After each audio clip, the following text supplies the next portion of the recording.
Hello and good morning to all of you. आशा करती हूँ आप सब बिल्कुल ठीक होंगे और आप सभी का स्वागत है हमारे channel current affairs by Ravi पे। तो ये है हमारी डेली करंट अफेयर्स की क्लासेस। यहाँ पर हम हर दिन मोस्ट इम्पॉर्टेंट टॉप 12 न्यूज़ को डिटेल्ड एक्सप्लेनेशन के साथ डिस्कस करते हैं अलॉन्ग विद द रिवीजन। इसी सिलसिले में आज की क्लास में हम बात करने वाले हैं 28 जनवरी 2026 के 12 मोस्ट इम्पॉर्टेंट करंट अफेयर्स के बारे में।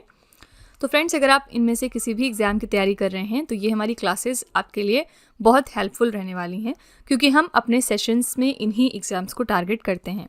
जैसा कि आप सबको पता है कि इन एग्ज़ाम्स में करंट अफेयर्स का अब बहुत ही अच्छा खासा वेटेज रहता है और बिना अच्छे तरीके से करंट अफेयर्स को प्रिपेयर किए आपके लिए बहुत मुश्किल हो जाएगा इन पेपर्स को निकालना। ठीक है, तो इन केस अगर फ्यूचर में आपके बहुत सारे बैक टू बैक एग्ज़ाम्स हैं तो आप हमारे चैनल को फॉलो कर सकते हैं। यहाँ पर हम करंट अफेयर से रिलेटेड अलग अलग वीडियोस और लेक्चर्स टाइम टू टाइम लाते रहते हैं आपकी हेल्प करने के लिए। ठीक है, और अगर आप पहली बार हमारे चैनल को विजिट कर रहे हैं तो 10 दिन का ट्रायल हमें देकर ज़रूर देखिएगा और इसका जो रिज़ल्ट है वो आप खुद देखेंगे कि किस तरह से करंट अफेयर्स में जो आपकी ग्रिप है वो मजबूत होती जाएगी, जो स्कोर है आपका मॉक टेस्ट और एग्जाम्स में वो इम्प्रूव होगा। ठीक है, तो चलिए फ्रेंड्स, फिर आज की अपनी क्लास स्टार्ट कर लेते हैं। सबसे पहले हम क्विक रिवीजन करते हैं, यानी कि हमने एक दिन पहले जो 12 करंट अफेयर्स किए होते हैं उनको यहाँ हम दोबारा से वन लाइनर फॉर्मेट में रिवाइज करते हैं। तो कल का हमने पहला प्रश्न किया था, वर्ष 2026 में कुल कितने लोगों को पद्मा पुरस्कार दिए गए हैं। तो टोटल यहाँ पर 131 लोगों को पद्मा पुरस्कार दिया गया था, जिसमें से 5 पद्म विभूषण था, 13 पद्म भूषण था और 113 पद्मश्री अवार्ड था। किस देश ने दुनिया का पहला व्यापक आर्टिफिशियल इंटेलिजेंस कानून AI बेसिक एक्ट लागू किया है। ये देश है दक्षिण कोरिया। नेक्स्ट है, जनवरी 2026 में कौन सा देश आधिकारिक तौर पर विश्व स्वास्थ्य संगठन से बाहर हो गया। तो ये देश है अमेरिका। नेक्स्ट है, राष्ट्रीय मतदाता दिवस 2026 हमने कब मनाया। तो हमने ये दिन 25 जनवरी को सेलिब्रेट किया है। इस साल के लिए थीम है मेरा भारत मेरा वोट और इसका टैगलाइन है भारतीय लोकतंत्र के केंद्र में नागरिक। ठीक है, अगला है 49वें अंतर्राष्ट्रीय कोलकाता पुस्तक मेले 2026 का फोकस थीम देश कौन सा है। तो ये देश है अर्जेंटीना।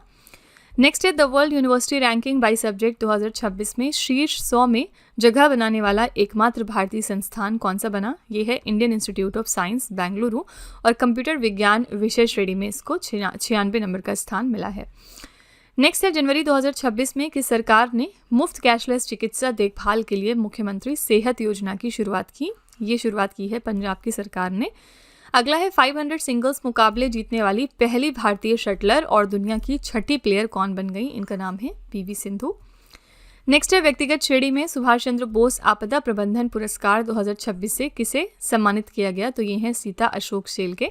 संस्थागत श्रेणी में सुभाष चंद्र बोस आपदा प्रबंधन पुरस्कार 2026 सिक्किम राज्य को मिला है। ये भी फैक्ट याद रखिएगा। ठीक है, नेक्स्ट है, दुनिया के सबसे बड़े थिएटर फेस्टिवल भारत रंग महोत्सव 2026 के 25वें संस्करण की मेज़बानी कौन कर रहा है। आंसर है नेशनल स्कूल ऑफ ड्रामा नई दिल्ली और इस साल के लिए थीम है संवाद संस्कृतियों का। क्वेश्चन नंबर 11 है, सिंगापुर की ट्री लेडी के रूप में प्रसिद्ध पर्यावरणविद कीर्तिदा मेकानी का निधन हो गया। वो मूल रूप से किस भारतीय राज्य की रहने वाली थी। तो ये कर्नाटका को बिलोंग करती थी। और आज का आखिरी प्रश्न है, जनवरी 2026 में सशस्त्र बलों के लिए military quantum mission policy framework किसने लॉन्च किया है। तो इसको लॉन्च कर दिया है जनरल अनिल चौहान ने। ठीक है, तो फ्रेंड्स, ये हमारे टॉप 12 करंट अफेयर्स थे कल के।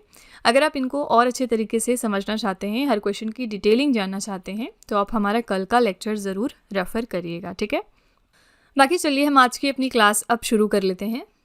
तो फ्रेंड्स, आगे बढ़ने से पहले बस यहाँ पर एक छोटी सी इन्फॉर्मेशन है आपके लिए। हमारी जो दिसंबर मंथ की करंट अफेयर्स की ई बुक है 2025 के लिए, वो वेबसाइट पर लॉन्च हो चुकी है। और इसके अलावा अगर आपको पिछले 1 साल यानी 12 महीने की करंट अफेयर्स का ई बुक चाहिए, जिसमें जनवरी से लेके दिसंबर 2025 तक के सारे इंपॉर्टेंट करंट अफेयर्स हों, तो ये वाली ब्रह्मास्त्र PDF भी आपको मिल जाएगी हमारी वेबसाइट www.ravibooks.pdf.com पर। ये छोटा सा सैम्पल है हमारी दिसंबर मंथ की करंट अफेयर्स की ई बुक का।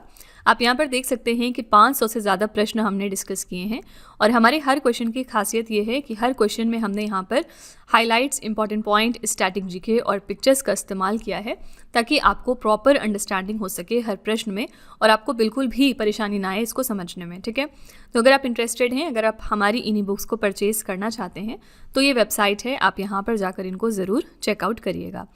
इसके अलावा यह है हमारा मोबाइल एप्लीकेशन जिसका नाम है रवि स्टडी ऐप। आप इसको भी प्ले स्टोर पर जाकर अपने फ़ोन में इंस्टॉल कर सकते हैं। इसमें आपको बहुत सारे फीचर्स मिलेंगे, जैसे कि यहाँ पर जीएस की टेस्ट सीरीज़ है। इस वीडियो का फ्री पीडीएफ आपको यहाँ पर मिलेगा। करंट अफेयर्स के नोट्स यहाँ पर हैं, यूट्यूब के वीडियो नोट्स अवेलेबल हैं। करंट अफेयर्स की टेस्ट सीरीज़ अगर आप लगाना चाहते हैं तो आप यहाँ पर जा सकते हैं, और भी बहुत कुछ है हमारे इस एप्लीकेशन में। तो आप इसको भी अपने फ़ोन में इंस्टॉल कर सकते हैं और अपनी प्रेपरेशन को और ज़्यादा मजबूत बना सकते हैं। ये एप्लीकेशन आपको बहुत हेल्प करेगा आपकी प्रेपरेशन में, ठीक है। तो विद दिस नोट चलिए हम आज की क्लास पर अपने आते हैं और देखते हैं कि आज का पहला प्रश्न क्या है।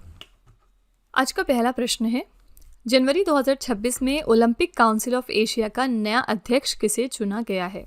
ओलंपिक काउंसिल ऑफ एशिया के लिए हाल ही में नए प्रेसिडेंट इलेक्ट हो गए हैं और इनका नाम है शेख जुआन बिन हमद अल थानी, ठीक है। बी ऑप्शन यहाँ पर करेक्ट है।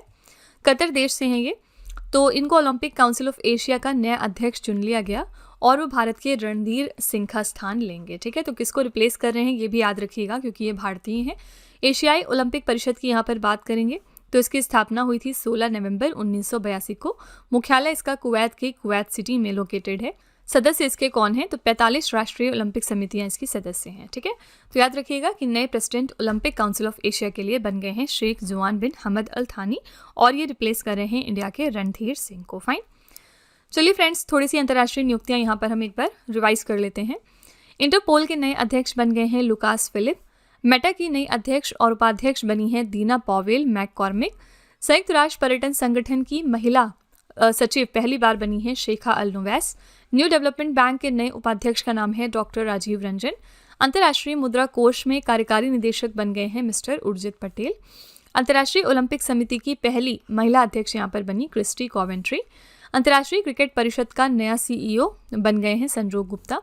अंतर्राष्ट्रीय मुद्रा कोष के प्रथम उप प्रबंध निदेशक बने हैं डैनियल कैट्स। यूनेस्को के नए महानिदेशक हैं खालिद अल अनानी और ये मिस्र देश को बिलोंग करते हैं। इसी के साथ ये पहले मिस्र के व्यक्ति हैं जो इस पोजीशन पर बैठे हैं। आईयूसीएन प्रजाति अस्तित्व आयोग के पहले एशियाई अध्यक्ष का नाम है मिस्टर विवेक मैनन। वर्ल्ड बॉक्सिंग के नए अध्यक्ष बने हैं गेनाडी गोलोफ्किन, ठीक है। तो फ्रेंड्स, ये आपकी 2025 की कुछ इंपॉर्टेंट अंतर्राष्ट्रीय नियुक्तियां हैं, इनको एक बार जरूर अच्छे से रिवाइज कर लीजिएगा।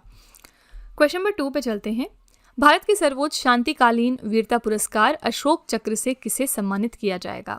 इंडिया का ये highest peace time gallantry award है अशोक चक्र और ये प्रेजेंट किया जा रहा है मिस्टर शुभांशु शुक्ला को, ठीक है। बी ऑप्शन यहाँ पर करेक्ट है। भारतीय वायुसेना के ग्रुप कैप्टन हैं शुभांशु शुक्ला। इनको देश के सर्वोच्च शांतिकालीन वीरता सम्मान अशोक चक्र से सम्मानित किया गया। ग्रुप कैप्टन शुभांशु शुक्ला ने इंटरनेशनल स्पेस स्टेशन का दौरा करने वाले पहले भारतीय बनकर इतिहास रचा था, ठीक है। हमने इनके बारे में पढ़ा था, ये फर्स्ट इंडियन हैं जिन्होंने आईएसएस का दौरा किया। जून 2025 में शुभांशु एक्सियोम 4 मिशन के तहत अंतर्राष्ट्रीय अंतरिक्ष स्टेशन गए थे और इसी वजह से बहुत ज़्यादा चर्चे में आ गए थे, ठीक है। करेक्ट आंसर है यहाँ पर बी ऑप्शन शुभांशु शुक्ला। हमने कल बात करी थी पद्मा अवार्ड्स की भी, और ये जो नंबर्स हैं ज़रूर आपको याद में रखने हैं कि इस साल टोटल 131 पद्मा अवार्ड्स बांटे गए हैं, जिनमें अगर हम बात करें कि पद्म विभूषण, पद्म भूषण और पद्मश्री कितने थे, तो इसमें टोटल 5 पद्म विभूषण थे, 13 पद्म भूषण थे और इसके अलावा 113 पद्मश्री अवार्ड्स थे, ठीक है। ये सारे नंबर्स आपको ज़रूर याद रखने हैं। डेफिनेटली क्वेश्चन कहीं ना कहीं आपसे पूछा जाएगा। क्वेश्चन नंबर 3 है, 67,800 साल पुरानी दुनिया की सबसे प्राचीन शिलालेख कला किस देश के मुना द्वीप पर खोजी गई है। दुनिया की सबसे पुरानी रॉक आर्ट है जिसको माना गया कि ये 87,800 साल पुरानी है। हाल ही में इसको डिस्कवर किया गया है मूना आइलैंड पर। आपको सिंपली बताना है कि मूना आइलैंड कहाँ पर लोकेटेड है। तो मूना आइलैंड जो है ये इंडोनेशिया में है, ठीक है। सी ऑप्शन करेक्ट है। शोधकर्ताओं ने इंडोनेशिया के मूना द्वीप पर एक गुफा में लाल गेरू से बनी मानव जैसी आकृतियों की पेंटिंग पाई है। ये खोज लगभग 87,800 साल पुरानी है, जो इसे अब तक खोजी गई दुनिया की सबसे पुरानी गुफा कला बनाती है, ठीक है। तो ये कहाँ से हमें मिला है, मूना आइलैंड से मिला है और मूना आइलैंड है इंडोनेशिया देश में, ठीक है। इंडोनेशिया की बात करेंगे तो ये कहाँ पर लोकेटेड है, ये एक एशियन कंट्री है, एशिया महाद्वीप में स्थित है और यहाँ की कैपिटल याद रखिएगा, इंडोनेशिया की कैपिटल है जकार्ता, ठीक है। कौन सी 2 इंपॉर्टेंट एक्सरसाइजेज हैं जो हम इंडोनेशिया देश के साथ करते हैं। यहाँ पर आपकी पहली एक्सरसाइज हो गई गरुड़ शक्ति, ये हम करते हैं इंडोनेशिया देश के साथ, और यहाँ पर दूसरी इंपॉर्टेंट एक्सरसाइज आपकी हो गई समुद्र शक्ति, ठीक है। तो समुद्र शक्ति हम करते हैं इंडोनेशिया देश के साथ। फाइन। क्वेश्चन नंबर 4 है, राष्ट्रीय भौगोलिक दिवस 2026 हमने कब मनाया? नेशनल जियोग्राफिक डे हमने कब सेलिब्रेट किया है? करेक्ट आंसर हो जाएगा ए ऑप्शन यहाँ पर 27 जनवरी को। तो राष्ट्रीय भौगोलिक दिवस दुनिया के सबसे प्रतिष्ठित वैज्ञानिक और शैक्षिक संगठनों में से एक नेशनल जियोग्राफिक सोसाइटी की स्थापना के उपलक्ष्य में हम मनाते हैं। नेशनल जियोग्राफिक सोसाइटी की स्थापना हुई थी 27 जनवरी 1888 को वॉशिंगटन डीसी में 33 वैज्ञानिकों और खोजकर्ताओं के द्वारा। इस साल के लिए हमने थीम रखी है अन्वेषण और संरक्षण, हमारे ग्रह की रक्षा, यानी exploration and conservation protecting our planet. ठीक है, तो यहाँ पर 27 जनवरी को हमने मनाया नेशनल जियोग्राफिक डे। ऑप्शन में है 25, 28 और 26 जनवरी। आइए देखते हैं कब कब क्या हम मनाते हैं। 26 जनवरी को सब जानते हैं हम रिपब्लिक डे सेलिब्रेट करते हैं। 28 जनवरी को हमारा होता है लाला लाजपत राय जी का जन्मदिन। ठीक है, और लाला लाजपत राय जी को एक पर्टिकुलर टाइटल मिला था, वो क्या है? पंजाब केसरी। कई बार एग्जाम में आपके एंशिएंट हिस्ट्री में पूछा गया क्वेश्चन है कि पंजाब केसरी किस इंपॉर्टेंट पर्सनालिटी का निक नेम है, तो याद रखिएगा लाला लाजपत राय जी का। ठीक है, और इनका जन्म हुआ था 28 जनवरी को। फिर यहाँ पर 25 जनवरी ऑप्शन में है। 25 जनवरी को हम एक फेमस डे मनाते हैं और ये है आपका नेशनल वोटर्स डे। ठीक है, यानी हम ये इस बारे में बात करते हैं कि वोटिंग करना कितना ज़रूरी है और इसके बारे में अवेयरनेस क्रिएट करने की कोशिश करते हैं। ठीक है, क्वेश्चन नंबर 5 है, सुरक्षा बलों ने किस क्षेत्र या फिर राज्य में माओवादियों के विरुद्ध ऑपरेशन मेगाबुरू नामक एक बड़ी नक्सल विरोधी कार्रवाई शुरू की है? कौन से रीजन या स्टेट में सिक्योरिटी फोर्सेज ने लॉन्च कर दिया है एक मेजर एंटी नक्सल ऑपरेशन? इसका नाम है ऑपरेशन मेगाबुरू माओइस्ट के अगेंस्ट। आंसर हो जाएगा झारखंड के सारंडा में। ठीक है, बी ऑप्शन यहाँ पर सही है। झारखंड के पश्चिमी सिंहभूम जिले में ऑपरेशन मेगाबुरू के तहत सुरक्षा बलों ने सारंडा जंगल में बड़ी कार्रवाई की है। झारखंड पुलिस, सीआरपीएफ की 209 कोबरा बटालियन और झारखंड जगुआर द्वारा संयुक्त रूप से इसमें लगभग 1500 जवान जो है वो शामिल थे। ठीक है, करेक्ट आंसर यहाँ पर हो जाएगा बी ऑप्शन, झारखंड के सारंडा में ये ऑपरेशन कंडक्ट किया गया है। ठीक है, यहाँ पर अगर हम दो प्रमुख ऑपरेशन की बात करें जो 2026 में लॉन्च किए गए हैं और ये इंटरनेशनल लेवल के ऑपरेशन है। पहला इसमें हो गया आपका ऑपरेशन आर्कटिक एंड्योरेंस। इसके बारे में हम ऑलरेडी पढ़ चुके हैं। वो सभी लोग जो हमारी क्लासेस को रेगुलरली फॉलो करते हैं उन्हें इसका जवाब अब तक याद आ गया होगा। ऑपरेशन आर्कटिक एंड्योरेंस को लॉन्च किया था डेनमार्क की सरकार ने, और कहाँ पर लॉन्च किया था? तो ग्रीनलैंड ने। ठीक है, इसमें बहुत सारे नेशंस गए थे पार्टिसिपेट करने, लेकिन ये डेनमार्क के नेतृत्व में ऑर्गेनाइज किया गया था, ग्रीनलैंड में ये हुआ था। ठीक है, दूसरा इंपॉर्टेंट जो ऑपरेशन है इंटरनेशनल लेवल का वो कौन सा है? इसका नाम है ऑपरेशन जस्टिस मिशन। ठीक है, और ऑपरेशन जस्टिस मिशन को कंडक्ट किया था चाइना देश ने। कहाँ पर किया था? ताइवान का जो रीजन है उसके आसपास। ठीक है, तो ये फैक्ट्स याद रखा करिए। इस तरह के जो इंटरनेशनल ऑपरेशंस होते हैं वो भी आपसे कई बार एग्जाम में पूछे जाते हैं। क्वेश्चन नंबर 6 है, आईसीसी ने बांग्लादेश की जगह किस देश की क्रिकेट टीम को T20 विश्व कप 2026 के ग्रुप सी में शामिल कर लिया है? Very important question. तो आईसीसी ने अपने ग्रुप सी में इंक्लूड कर लिया है स्कॉटलैंड देश को। किसकी जगह पर? बांग्लादेश की जगह पर। ठीक है, आइए देखते हैं क्यों। बांग्लादेश क्रिकेट बोर्ड ने भारत में सुरक्षा चिंताओं के कारण अपने मैच श्रीलंका स्थानांतरित करने की मांग की थी, जिसे अंतर्राष्ट्रीय क्रिकेट परिषद ने अस्वीकार किया था। ठीक है, और इस इनकार के बाद आईसीसी ने बांग्लादेश को टूर्नामेंट से ही बाहर कर दिया और उनके स्थान पर स्कॉटलैंड को ग्रुप सी में शामिल किया है। ठीक है, तो स्कॉटलैंड अब रिप्लेस कर रहा है बांग्लादेश को ग्रुप सी में। याद रखिएगा ये फैक्ट कि आईसीसी T20 विश्व कप 2026 की मेज़बानी कौन से दो इंपॉर्टेंट देश कर रहे हैं? तो भारत और श्रीलंका संयुक्त रूप से कर रहे हैं। ठीक है, यहाँ पर करेक्ट आंसर हो जाएगा सी ऑप्शन, स्कॉटलैंड। अगर हम बात करें इस साल के आईपीएल की, एक क्वेश्चन रिवाइज कर लेते हैं, क्योंकि मेरा मानना है कि ये क्वेश्चन भी आपको बहुत जगह दिखाई देगा इस बार के एग्जाम्स में। आईपीएल 2026 जो ऑक्शन हुआ था इसका, उसमें मोस्ट एक्सपेंसिव प्लेयर के तौर पे कौन सामने आए थे? इनका नाम था कैमरन ग्रीन। इनका नाम बिल्कुल आपको नहीं भूलना है। ये मोस्ट एक्सपेंसिव प्लेयर थे और ये कौन से देश से हैं? ये ऑस्ट्रेलिया देश से हैं। कितने करोड़ में ये बिके थे? तो 25 करोड़ रुपए में ये बिके थे। ठीक है, एक बात यहाँ पर और याद रखिएगा कि हमारे यहाँ पर एक लिमिट होती है कि ऐसा नहीं है कि कोई प्लेयर अगर 25 करोड़ रुपए का मिल गया तो सारे पैसे इनको दे दिए जाएंगे, बल्कि ऐसा होता है कि हमारे यहाँ पर 18 करोड़ रुपए की एक लिमिट होती है। इससे ज़्यादा पैसे किसी भी प्लेयर को नहीं दिए जाते हैं। ठीक है, तो 25 करोड़ रुपए के कैमरून ग्रीन जो हैं ये बिके हैं। इनका जो बिड था ये 25 करोड़ रुपए का था ऑल्दो, लेकिन इनको सिर्फ 18 करोड़ रुपए ही दिए जाएंगे। रेस्ट जो यहाँ पर 7 करोड़ रुपए बच रहे हैं वो बीसीसीआई के पास जाएंगे। ठीक है, तो ये फैक्ट भी याद रखिएगा। क्वेश्चन नंबर 7 है, विश्व आर्थिक मंच ने चौथी औद्योगिक क्रांति के लिए 5 नए केंद्र स्थापित करने का निर्णय ले लिया है। इनमें से एक केंद्र भारत के किस राज्य में स्थापित होगा?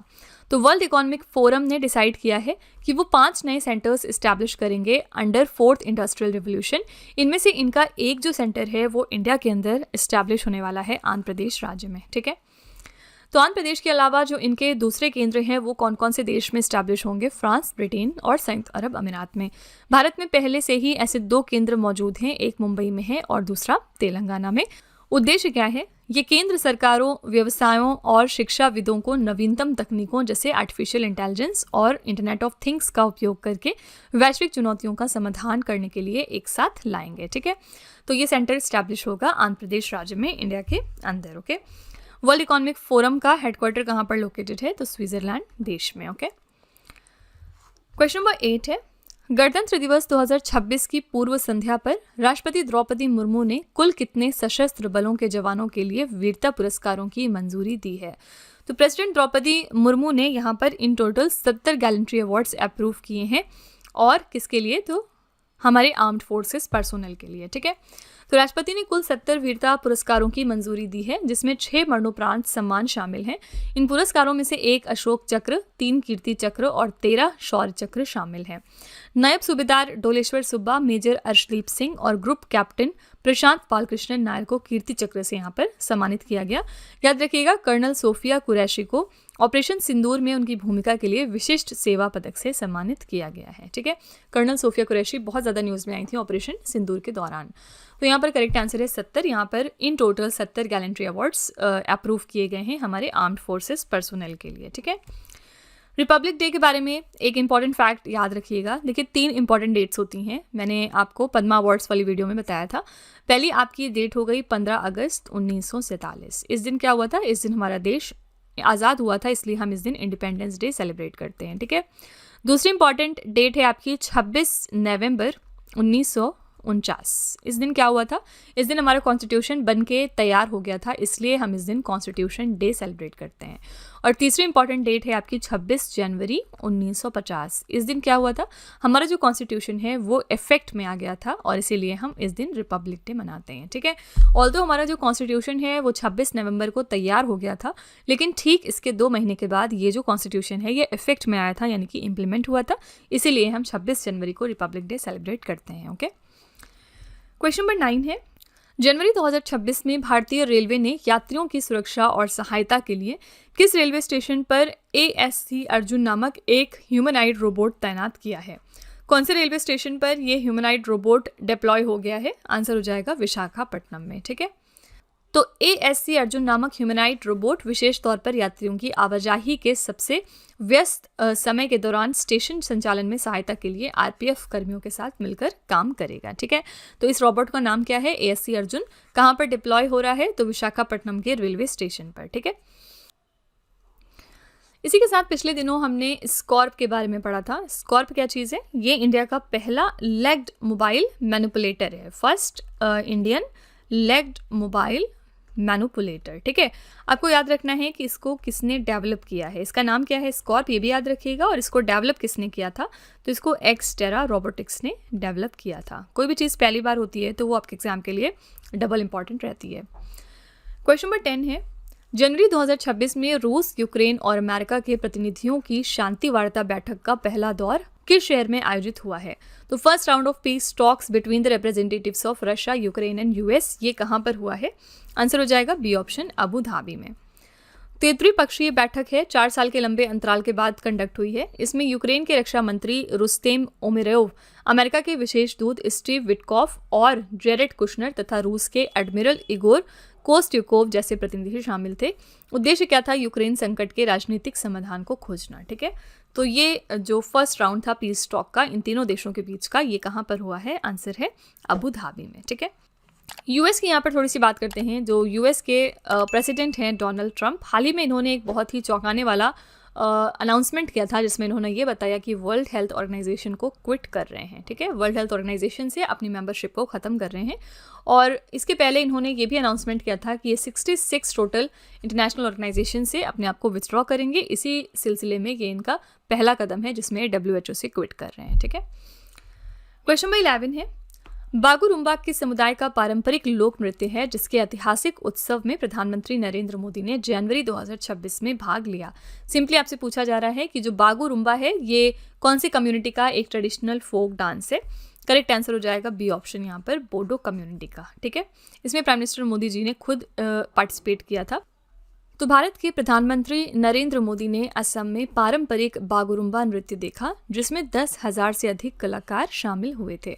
बागुरुम्बा बोडो समुदाय का एक लोक नृत्य है जो प्रकृति से प्रेरित है और शांति, समृद्धि व सामूहिकता का प्रतीक है। मुख्य रूप से ये बोडो नववर्ष जैसे त्योहारों पर किया जाता है। ठीक है, तो आपको यहाँ पर याद रखना है कि बागुरुम्बा जो है ये ट्रेडिशनल फोक डांस है बोडो कम्युनिटी का। बोडो कम्युनिटी कहाँ पर रहती है? आपकी असम में। ठीक है, आज का आखिरी प्रश्न है, जनवरी 2026 में आईकार और Borlaug Institute for South Asia ने जलवायु परिवर्तन से निपटने के लिए कौन सा डिजिटल क्लाइमेट एटलस लॉन्च किया है? तो Indian Council of Agricultural Research ने Borlaug Institute for South Asia के साथ मिलकर हाल ही में लॉन्च कर दिया है Akasa India digital climate Atlas को। किस लिए? क्लाइमेट चेंज को कॉम्बैट करने के लिए।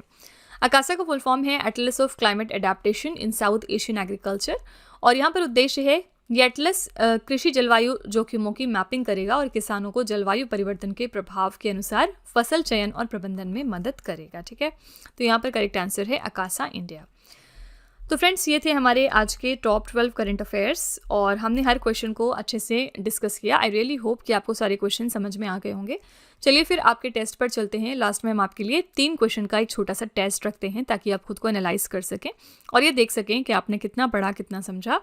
आज का पहला प्रश्न है आपके लिए, भारत के सर्वोच्च शांतिकालीन वीरता पुरस्कार अशोक चक्र से किसे सम्मानित किया जाएगा? दूसरा प्रश्न है, राष्ट्रीय भौगोलिक दिवस 2026 हमने कब मनाया? और तीसरा प्रश्न है, आईसीसी ने बांग्लादेश की जगह किस देश की क्रिकेट टीम को T20 विश्व कप 2026 के ग्रुप सी में शामिल किया है? ठीक है, तो फ्रेंड्स ये 3 क्वेश्चंस आपके लिए हैं एज अ होमवर्क। इनका जवाब आपको कमेंट में जाके लिखना है और इसी के साथ हमारी क्लास यहाँ पर एंड होती है। आई रियली होप कि आपको ये क्लास पसंद आई होगी। आप अपना फीडबैक कमेंट में ज़रूर लिख दीजिएगा कि आपको क्लास कैसी लगी। ठीक है, तो फ्रेंड्स इसी तरह के बेस्ट क्वालिटी कंटेंट और अच्छी प्रिपरेशन के लिए आप हमारे चैनल के साथ जुड़े रहिए। मिलते हैं अगली क्लास में एक और इम्पॉर्टेंट टॉपिक के साथ। Till then stay tuned. Thank you so much for watching. Also don't forget to like, share and subscribe our channel. Friends, यहाँ पे वीडियो को एंड करने से पहले मैं आपको एक छोटी सी इन्फॉर्मेशन दे दूँ कि अगर आप इंग्लिश मीडियम में ज़्यादा कंफर्टेबल हैं, यानी कि अगर आप करंट अफेयर्स को और स्टैटिक जीके को इंग्लिश मीडियम में पढ़ना प्रेफर करते हैं, तो इसके लिए आप हमारे चैनल रवि अदिति क्लासेस को सब्सक्राइब कर सकते हैं। इसके अलावा अगर आपको बुक्स चाहिए प्रिंटेड फॉर्मेट में, तो ये आपको मिल जाएगी हमारी वेबसाइट www.raviaditipublication.com पर, और ये आपके घर तक भी डिलीवर की जाएंगी। तो फिलहाल आपके लिए हमने लॉन्च किया है जीएस का 1 लाइनर 25,000 प्लस एग्जाम फैक्ट का बुक, जहाँ पर सभी इंपॉर्टेंट क्वेश्चंस को हमने कवर किया है। साथ ही यहाँ पे आपको जनरल साइंस, जीके और एनसीईआरटी के नोट्स वगैरह भी मिल जाएंगे। इसके अलावा अगर आपको ई बुक्स चाहिए तो ये आपको ईमेल के थ्रू इंस्टेंटली डिलीवर की जाएगी और ये मिलेगी आपको हमारी वेबसाइट www.ravibookspdf.com पर। तो यहाँ पर आप देख सकते हैं कि जनवरी से लेकर मई यानी कि लास्ट 5 मंथ का करंट अफेयर्स का ई बुक हमने लॉन्च किया है आपके लिए।